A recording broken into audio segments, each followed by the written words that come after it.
Welcome to our new channel, but we have other channels that dive into very deep topics. This one is going into specifically the New Testament and very brief questions, right to the point of things that are critical in understanding the Bible if you have an interest in it, whether or not you're an agnostic, atheist, or a devout Christian.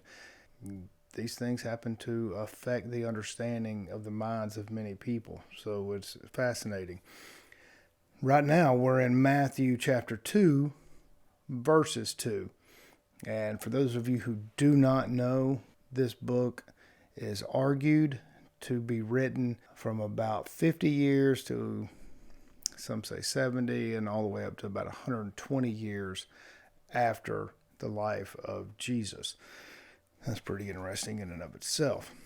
So we're at the point where the Magi, what we've been told in Sunday school of the three wise men, they are wanting to know where is the King of the Jews.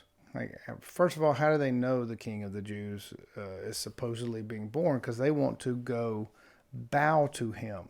And that seems there's something like missing in this story, like so many things in the Bible to me. So this is my personal journey in trying to discover what this means. And I'm thankful that you would like to share it with me and help this new channel grow by liking and subscribing, because I believe that this can help us all grow together and the understanding of these things. So why do they want to bow to him? And if these men, they don't know of his birth, how? There's no cell phones. There's no internet. Yeah, how do they know? And how do they know he is the king?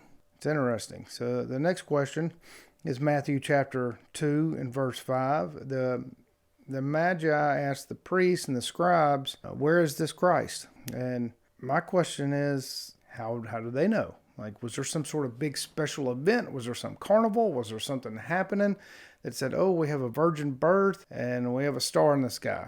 And because of those two things, now we should all know that whoever was born at some particular time that it doesn't say is the King of the Jews, and we need to go bow to him. Like, it's missing a bunch.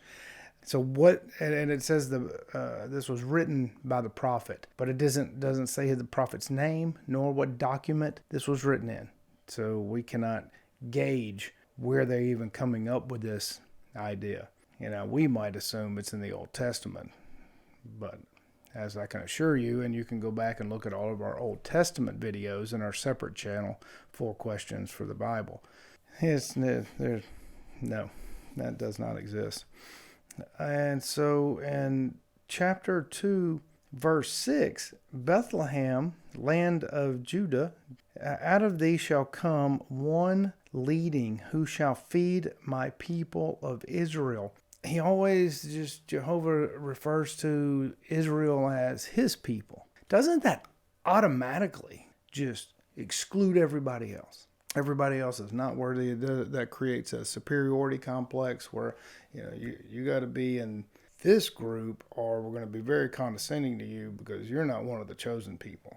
I'm not sure the grand creator of all things would be discriminatory like that. Doesn't seem to make much sense to create that sort of divide and chaos, but it is what it is. This is exactly what it says.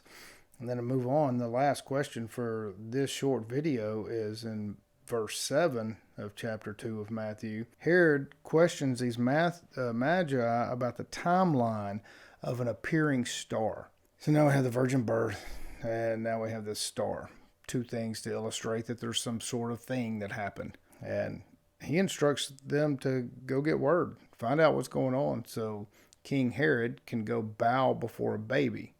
Other than the Dalai Lama being, that belief system of being reincarnated into another Dalai Lama, would there be any kind of respect given? So that this is a strange sort of thing with not any explanation of why a king would go bow before a baby.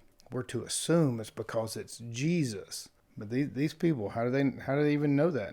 And for one thing, there was no name Jesus. There was not a J invented until about 500 years ago, used with an I.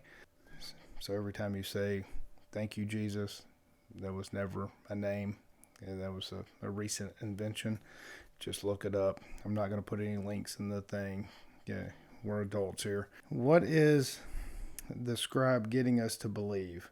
That's what I wrote here, because these leaders, bowing before baby seems a little fanciful, and there is no evidence or reference to any previous writings of where they need to follow the virgin birth under a specific star to do, or to know rather, that the King of the Jews has been born. So with that, if these deep dives are interesting and you have some comments that are scholarly and can bring value to us better understanding the historicity of this book, then man, I sure would love and appreciate you doing that. If you also have an interest in non-biblical topics that really address getting to know yourself on so many different levels, from helping with anxiety, with creating better relationships, just understanding all the slices of yourself and using your critical mind, then join us on our main channel, The Mystics of Texas.